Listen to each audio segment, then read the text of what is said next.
And thank you, everyone, for joining me on Dan-A-Plooza. My guest at this time, you may recognize from the 1996 horror Scream franchise.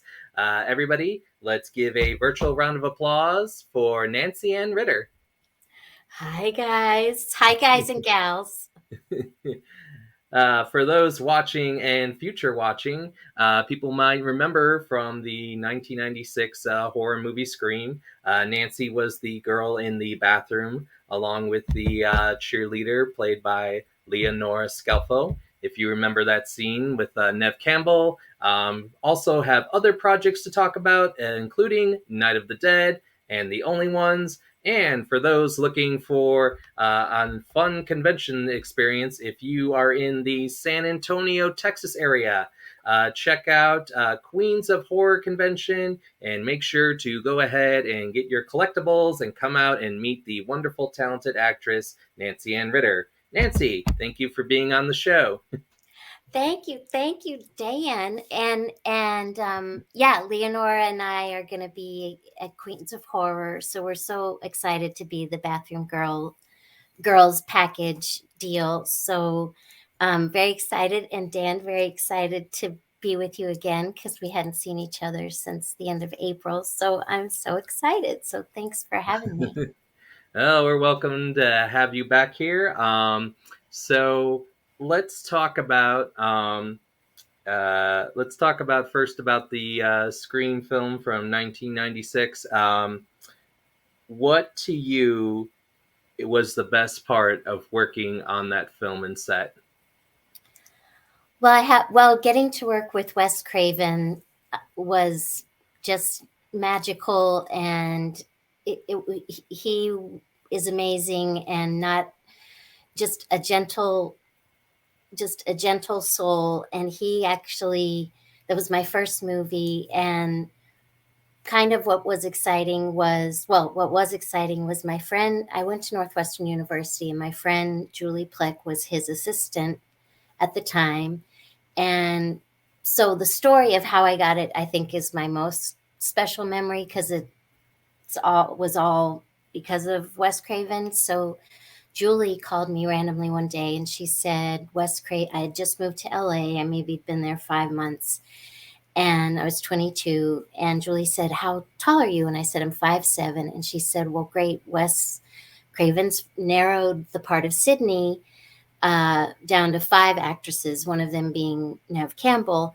And the average height of the actresses, I say actors, of the 5 actresses was 5'7". So would I be the Sydney stand-in just for this screen test day, where then Wes sends the 5 screen tests to Harvey and Bob Weinstein?"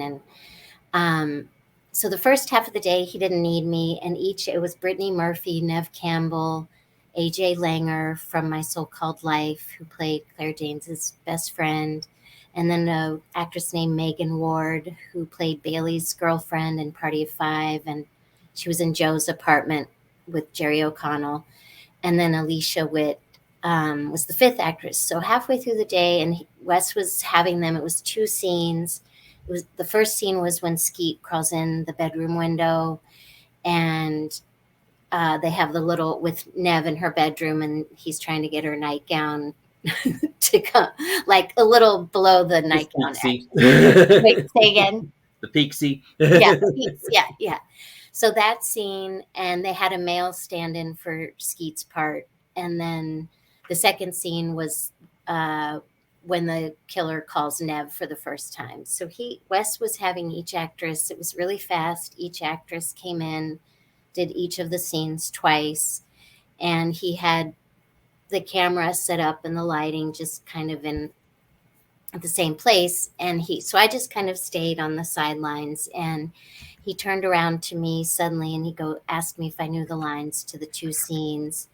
And I said yes, because I'd been watching the girls do the scenes. So he said, "Well, just go over them." And he was ready to start doing fancier camera movements and moving the camera around and the lighting. So he said, "I actually want you to do both scenes as Sydney." And since I'm obviously an actor. I was, and the girls were great because each of the five were so different from each other, just very distinct and good in their own right. Uh, so I thought, oh, if I were auditioning for Sydney today, what would be my little spin on it?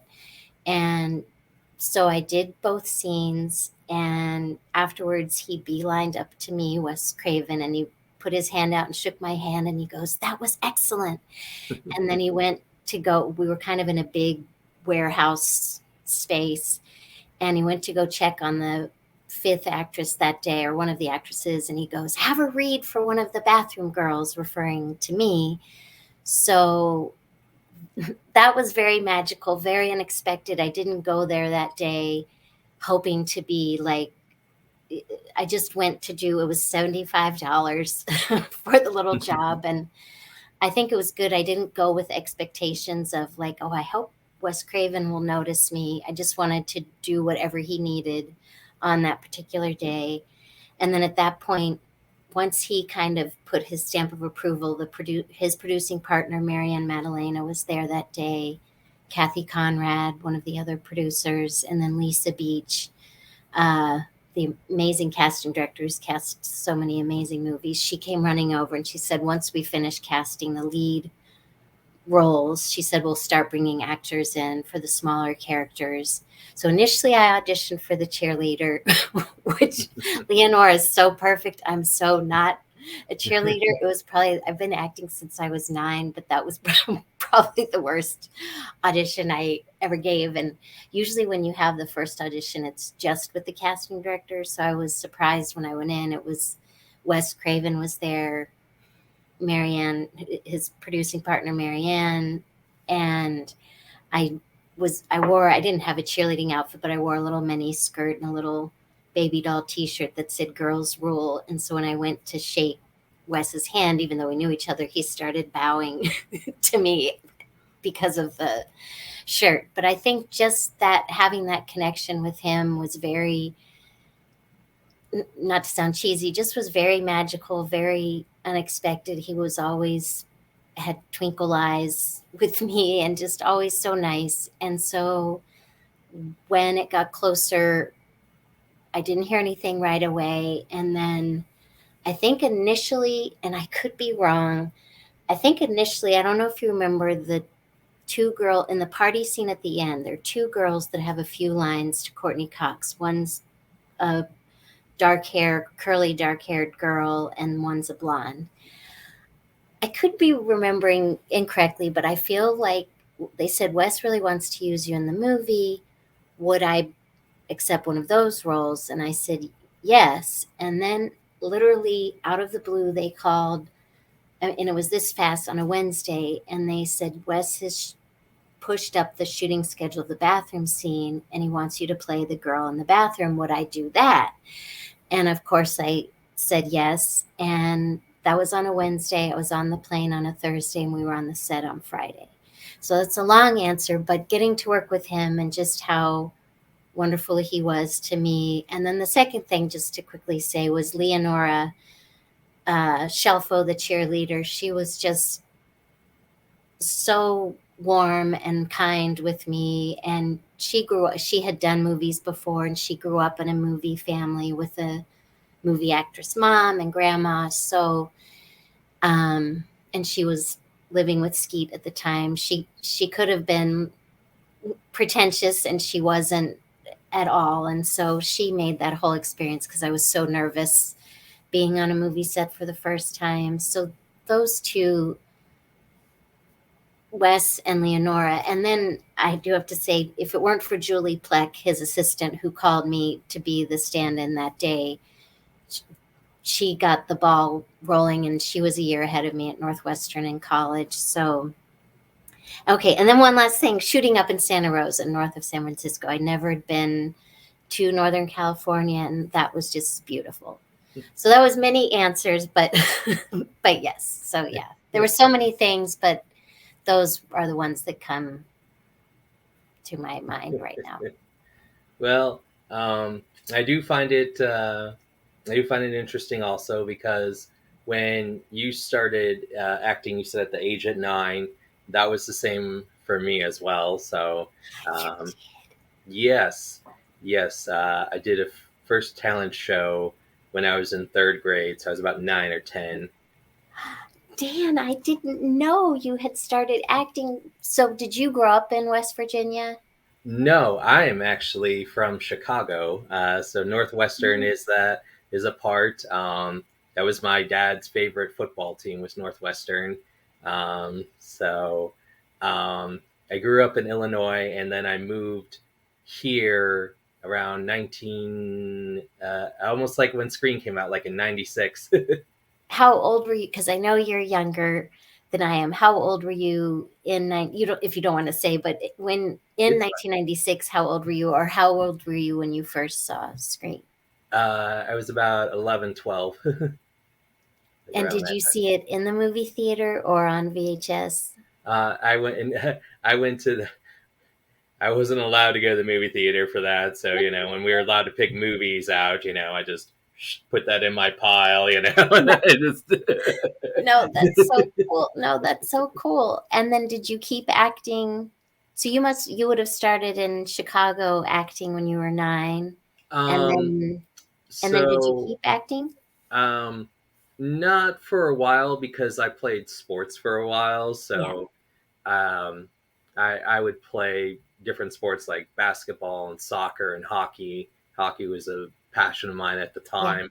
yeah. So, um, I didn't really, and I just focused on that. It wasn't until my senior year in high school I got back into that. So, And did you mostly do plays or a mix of plays and musicals? so the very first one that I did was Joseph and the Amazing Technicolor Dreamcoat. Um, the thing is, that is my mom's favorite musical. My mom could pretty much do the show her whole self because she knows all the lines and all the songs. Um, but she had seen it live in Chicago with Donny Osmond.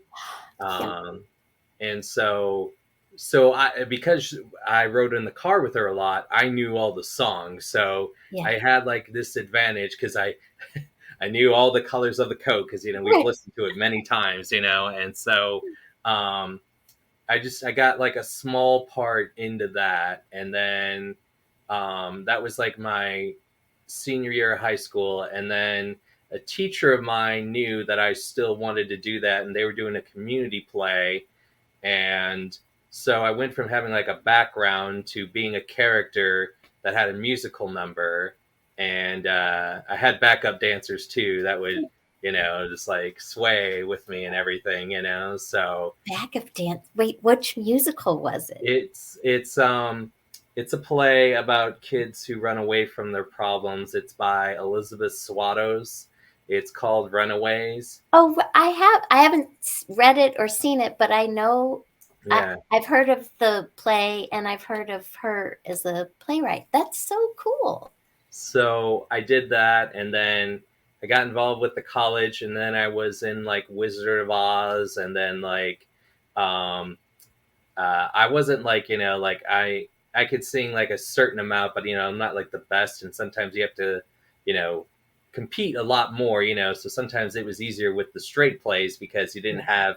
So I did a lot of more of the straight plays, but actually what helped is when I first got to college they had an improv team, so I joined the improvisation team, and I learned like what worked and what didn't work, and coming stuff up with the fly and suggestions, and everything. And, so that was kind of like the building blocks of that was the improvisation and the fact that I've been a part of like 3 to 4 different improv troupes. So there's been a lot of times where I've had to come up with things. But so yeah, so I did a lot of theater throughout college and kind of like after college, and then kind of like when I was starting my job now and I didn't have a lot of time, I kind of switched over to film. So And how uh, do you with the film, do you like being in front of the camera or behind the I camera I or I both? do. I tell people like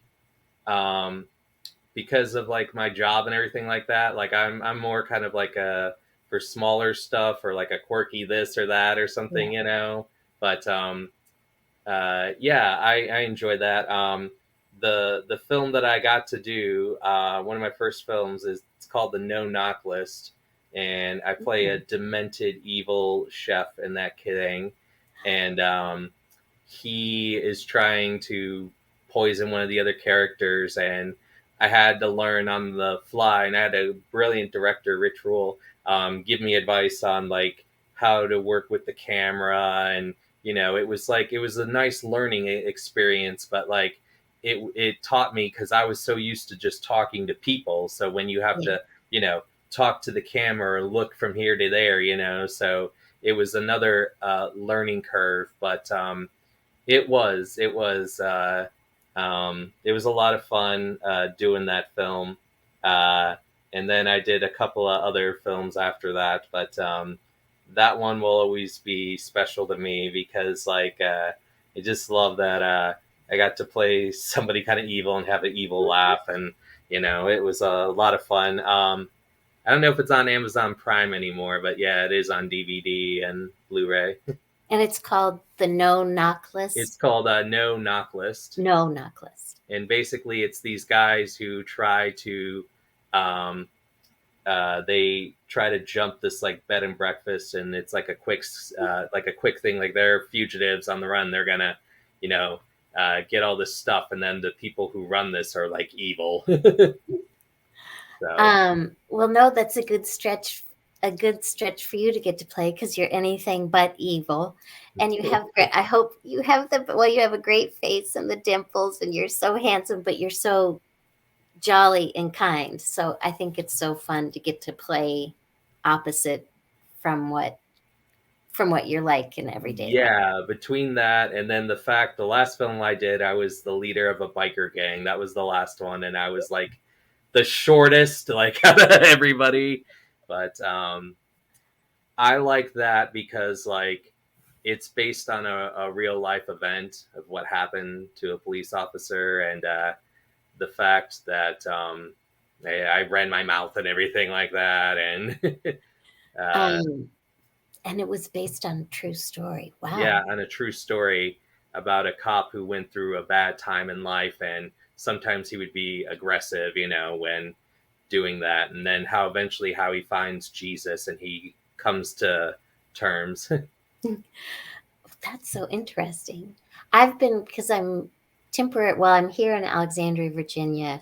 Well, just outside of Yeah. DC with temporarily with my parents because of the I most people now know from doing doing these interviews. But yeah, my I met my ex-husband working on an independent film in New York City. But anyways, he became physically abusive. So I had been in New York City for many, many years. But I've been so thrilled with the independent film scene just here.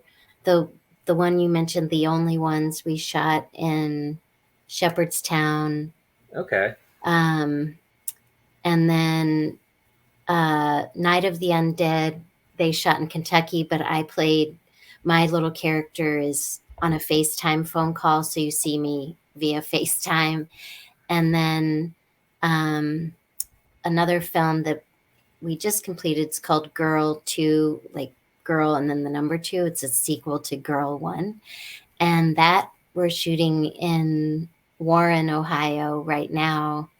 And then the first one of the 4 is called One of One, and that shot here, well, in Arlington, Virginia. But yeah, right where you live, just kind of in that Maryland area. I know you're 2.5 hours from Hagerstown, but yeah, I've been really impressed with how much is going on right here, and it's been fun to get to be a part of these different projects, and my roles have been bigger than the girl in bathroom. I play a big part in The Only Ones and a big part in Girl 2, and then a small part in Night of the Undead, and then a supporting featured role in One of One. So yeah, but I hadn't acted because of the marriage. I had not acted in a long, long time. So, but I will tell something funny. Well, since I grew up in theater and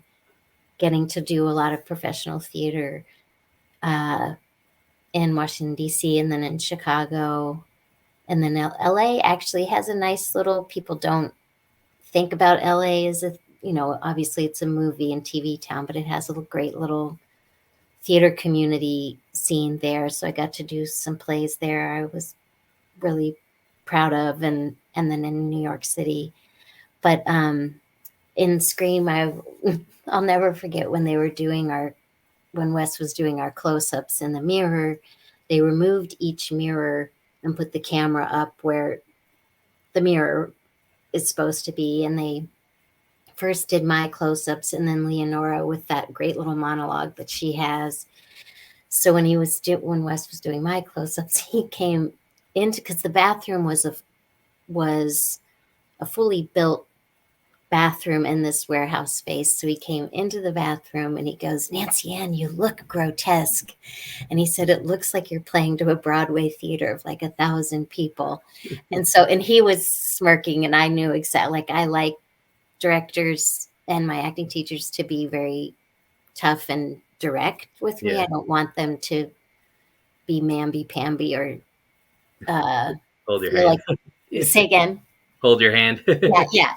So I knew exactly what he meant, and then he just kept saying, "Shave it, shave it, shave it." So it was a good first experience just being on camera, because, as you know, it's so different from theater, and so it was jumping into the deep end with being on that set. But yeah, he and then I it was just fun because he kind of cheerleaded. Uh, then he went back out of the bathroom, but he would kind of whisper, kind of through where it's hard, it was so long ago, but he would kind of whisper if he liked what I was doing. He would just whisper encouragement. And then on one, you all know I had 7 lines, but one of my lines is when I say "you're evil" to Leonore, the psycho cheerleader. Mhm. Wes wanted that really, um, just really quiet and very low. And so it was fun once I got the hang of it and wasn't playing it to a big Broadway type theater. Then I was able to relax a little bit. But yeah, it is so different. So these independent films have been, when I started in LA, just doing independent films and people's little short 30-minute short films. It just has been a great learning experience, just getting to, and then auditioning for so much TV and movie. And when you're auditioning, you've got the camera there. So it's still, I know I'll keep acting till the day I die, but it's, it's a, it's a fun challenge and quest, because there's so much more. I always want to get better and better and better. And so each experience informs the next experience and what I need to work on, and as far as being on camera. So It's a great answer. I tell people it's like a puzzle, and what you're doing is you are putting the pieces together in the puzzle, and throughout our life we're putting all these pieces together, so then finally when it comes to the time when we take a break or retire, we can have a grand view of the masterpiece that we have created through in yeah. the art. Oh, I love that. I love how you said that, Dan. But yeah, that's exactly right. I think the hardest thing, coming from the theater, I was always used to at least a month, sometimes a month and a half of rehearsals, pretty depending on how large my role would be. Sometimes we'd have 6 days, so 6 nights a week or 6 days a week Mhm. rehearsals. So on the Scream set, literally just being thrown onto the set, I think we walked through it a couple of times. Luckily, Leonora and I were there the night before, so we worked on the scene in her. We each had our own hotel room, but we worked on the scene in her hotel bathroom. Um, but yeah, just not having that rehearsal time, you just have to be ready to go. And so that was that's very different, and just kind of have, yeah, knowing what, uh and being free to play and be loose on set. So yeah. Exactly. And that's, I think, what's important is it's the relationships you develop and to strengthen your character and your experience. Um, I wish I had spent more time talking to people when I first started. I was so nervous and I wanted to do well that I didn't really talk to anybody. I just said hello and this, Yeah. and because I was just mostly into character. And I think Yeah. what people don't realize is like you have to not only prepare your character, but you have to be socially engaged with so many other people, because this can lead you to another project or Yeah. another stepping stone. So Yeah. really, you have to be presenting yourself all the time. Yeah. Yeah. Exactly. Exactly. Um, the move the movie The Only Ones. Like with plays, I don't. Well, because you're in depending on what the rehearsal schedule is, you're kind of in character that whole night or during the day. But it was helpful for my character in The Only Ones, um, to just stay. They were shooting all of my scenes, so it was easy to stay in character. But even when there was a break, I just kind of stayed off to the side just by myself to stay in the zone. So it's always interesting. Every actor has their own. Some can just step right in, and uh, for me, it's just helpful to stay in character, because I it's harder for me to then, when they yell action, if I'm just being myself, that's harder for me to then switch. So, but yeah, every actor, like as you know, has their own process and way of working. So, yeah. Indeed. Um, so here's a question. Would you ever want to do a character like maybe with an accent or you? Yeah, Oh yeah. I did. Well, so growing up with theater, I did one professional play I did here, well, in Washington D.C. I The play was set in Belfast, so that was I worked really hard. They gave us at that point cassette tapes, so I would put the cassette tape in my Walkman and just listen to the dialect. Um, they had an actual uh, Irish Irish person just continually saying different things. So just immersing myself in the sound uh, of the accent. And then one of the actors in the play was from, or well, is from Belfast. So just listening to him speak. So, but the cassette tape really helped. Um, and then I've done a lot of Southern characters.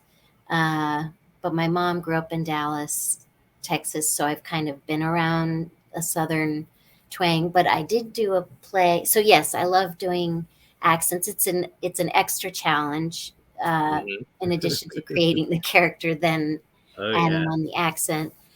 It was interesting. I did a play set in North Carolina, and how different that particular kind of Southern accent is. Like Texas is more twangy, and the North Mhm. Carolina, I can't just do it, but is different. So just that was fun. I also did cassette tapes with the North Carolina accent. Um, I haven't had to do an accent on camera, so the accents, yeah, so far have been in plays.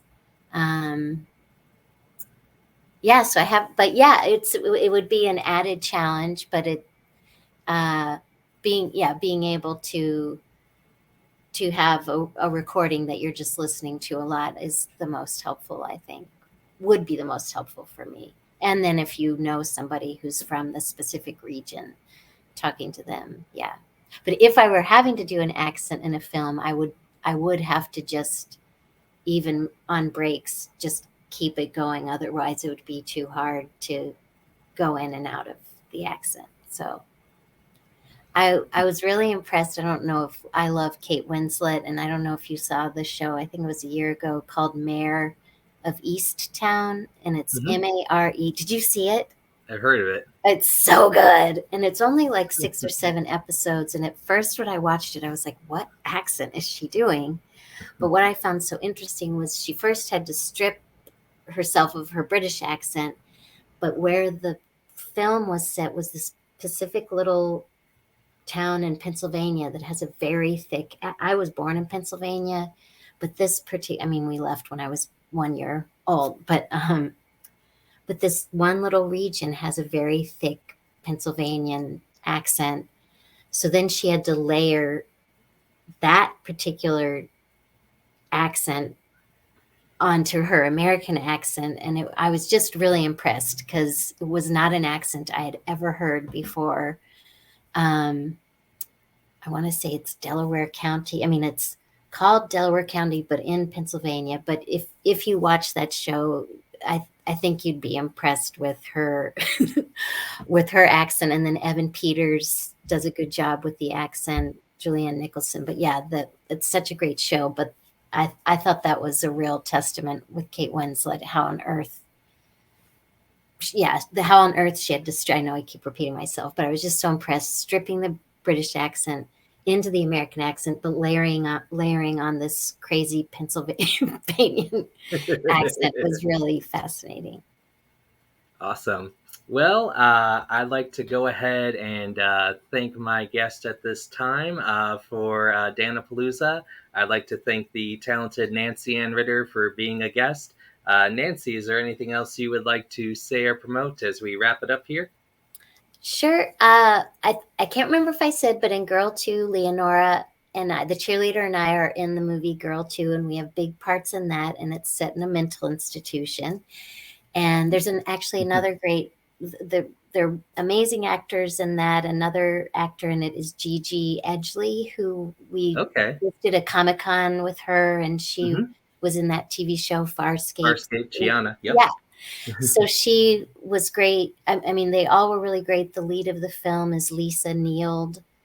Okay. Um, and yeah, the whole cast is great. And then there's a chance we'll be doing Leonora and I, Days of the Dead in January. And we have two agents. We've got Chris Majors and then a new agent who might be getting us a bunch of conventions in Florida. So we're basically prostituting ourselves to the convention scene, and Leonora and I are just so excited to do Aw, as many as we can. So yeah, yeah. but thanks everybody for watching, and thank you, Dan, for having me. Yep. So everyone, thank you for watching Dan-A-Plooza. Dan-A-Plooza will be back December 1st. We'll have a burlesque panel on December 1st on Thursday. And then also we're going to be looking into an acting panel next month.